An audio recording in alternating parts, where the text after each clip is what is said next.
Ce să vă mai spunem? Ascultați!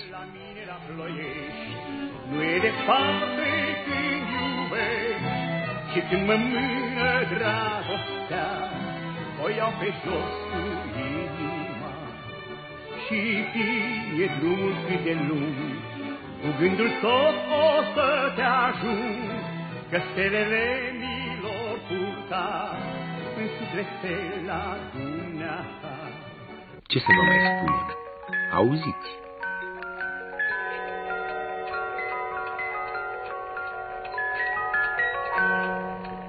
La Ploiești există un muzeu al ceasurilor, de fapt un muzeu al timpului care cântă pe toate corzele, tonurile, clapele, gongurile, având miraculosul har de a ne reîntoarce în trecut, în cele mai ascunse unghiere ale memoriei.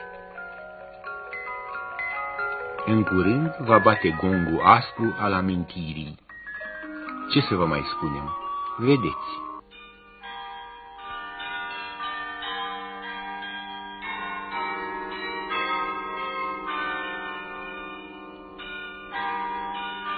Material documentar de arhivă prezentat pentru întâia oară telespectatorilor noștri.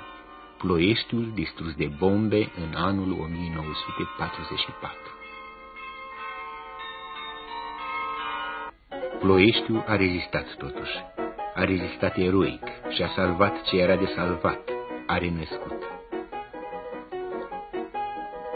Să vă mai spunem acum de ce ne drag Ploieștiul? Fiindcă Ploieștiul e o definiție a dinamismului român, a spiritului civic român, a inițiativei economice, tehnice, comerciale, edile, a științei de a fi prosper. Iar dacă e vorba despre dinamism și prosperitate, cea mai fericită expresie o reprezintă ziua de azi. Ploieștiul își întemeiază prosperitatea pe avuția lui, pe capacitatea lui, pe îndrăzneala lui, toate puse în lumină de epoca socialismului.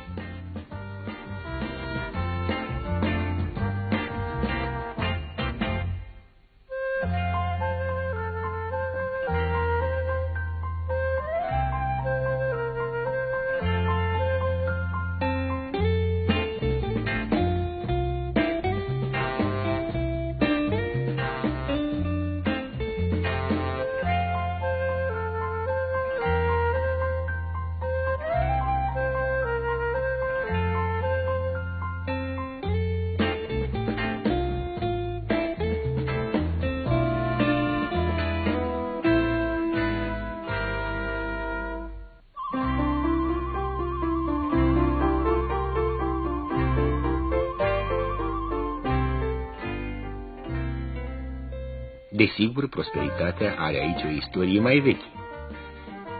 Se spunea că banii n-au miros. La Ploiești însă, banii aveau mirosul petrolului.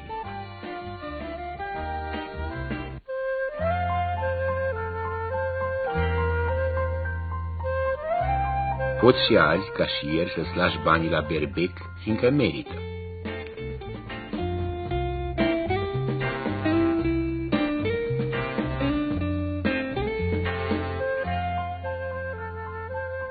Sau, ca să cunoști și mai bine Ploieștiul de azi, merită să te instalezi la Hotel Prahova. Un sfat. Nu vă grăbiți când treceți prin Ploiești. Aveți ce vedea. Aveți ce afla.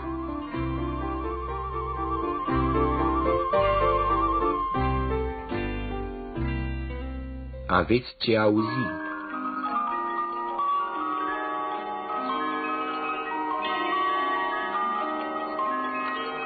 Așa a început, se pare, istoria industrială a Ploieștiului.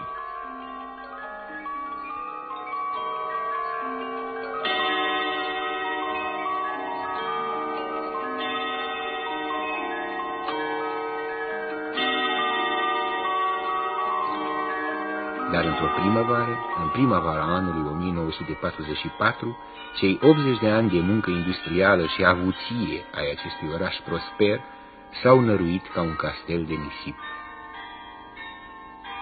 După Galați și Iași, Ploieștiul a fost cel de-al treilea oraș martir al ultimului război. Pierderi catastrofale.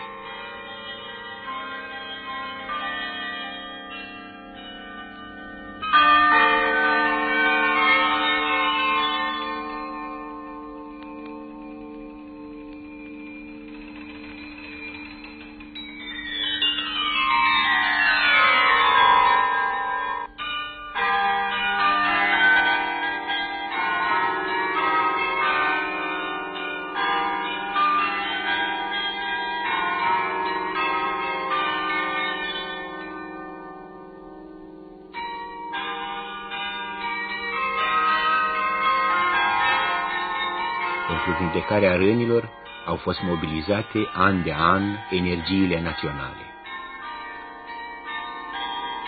Ca să urmeze renașterea, acest spectacol al creației industriale pe care nu-l putea asigura decât socialismul.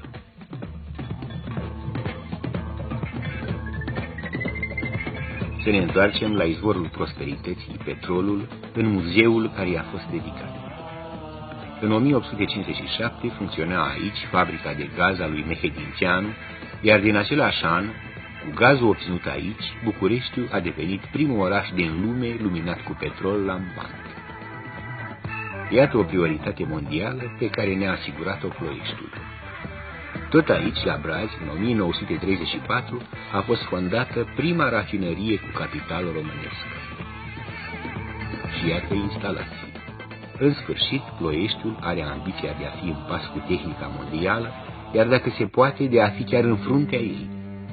Tot Ploieștiului avea să-i revină onoarea de a ne demonstra pe vin care sunt avantajele naționalizării, cât de ample sunt prefacerile sociale, culturale, edile, care decurg dintr-un asemenea act fundamental. Am citat un nume prea bine cunoscut, uzinile 1 Mai din Ploiești, specializate în producția utilajului de extracție a petrolului.